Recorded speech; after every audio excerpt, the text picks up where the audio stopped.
we ran down the street to our second hotel, our sort of hideaway hotel, which was called the Beijing Hotel.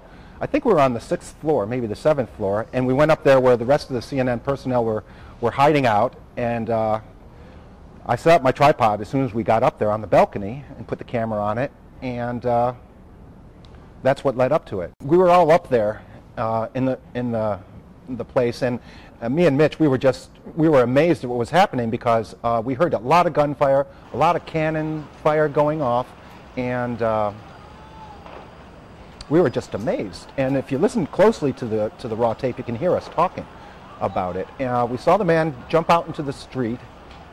I didn't actually see it initially, actually. Another cameraman by the name of Kit Schwartz saw it and he said, "Hey, look at that guy." So I trained my camera on him, and we saw him stand there, block the tanks, and there was some conversation going on. My lens was on its doubler, which means it was very far away. So it was a little bit shaky, as you can see on the film.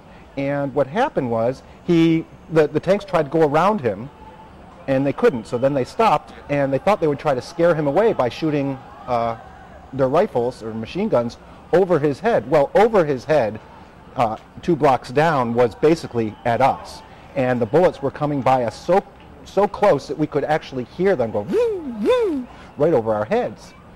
And at that point, we decided we'd just lock the camera down and go inside.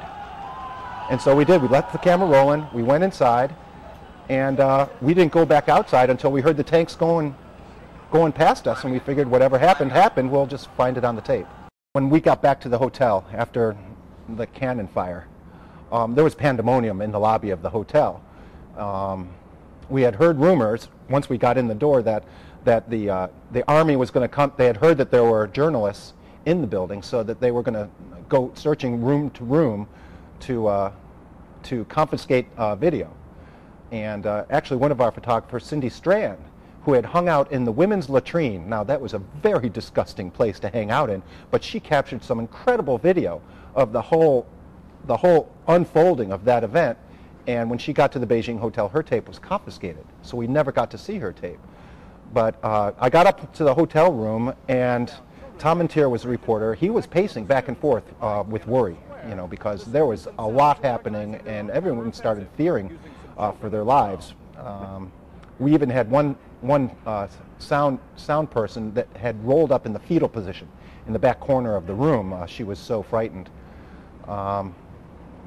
And then we after we got the video and we heard the rumors, we had to make a escape plan. The first problem was trying to get the video out of that hotel room, because they were searching all the rooms looking for journalists. And Mike Genoy orchestrated our exit. There must have been, I think, 12 of us in there.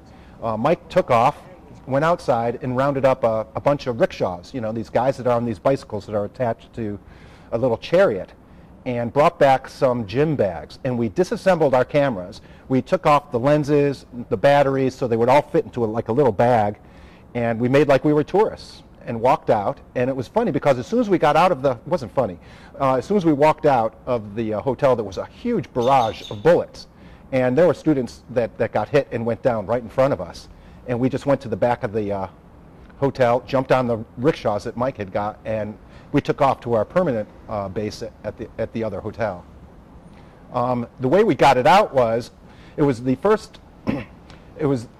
we had this contraption that Sony had come out with that really had never been used in the field before, and it grabbed still frames.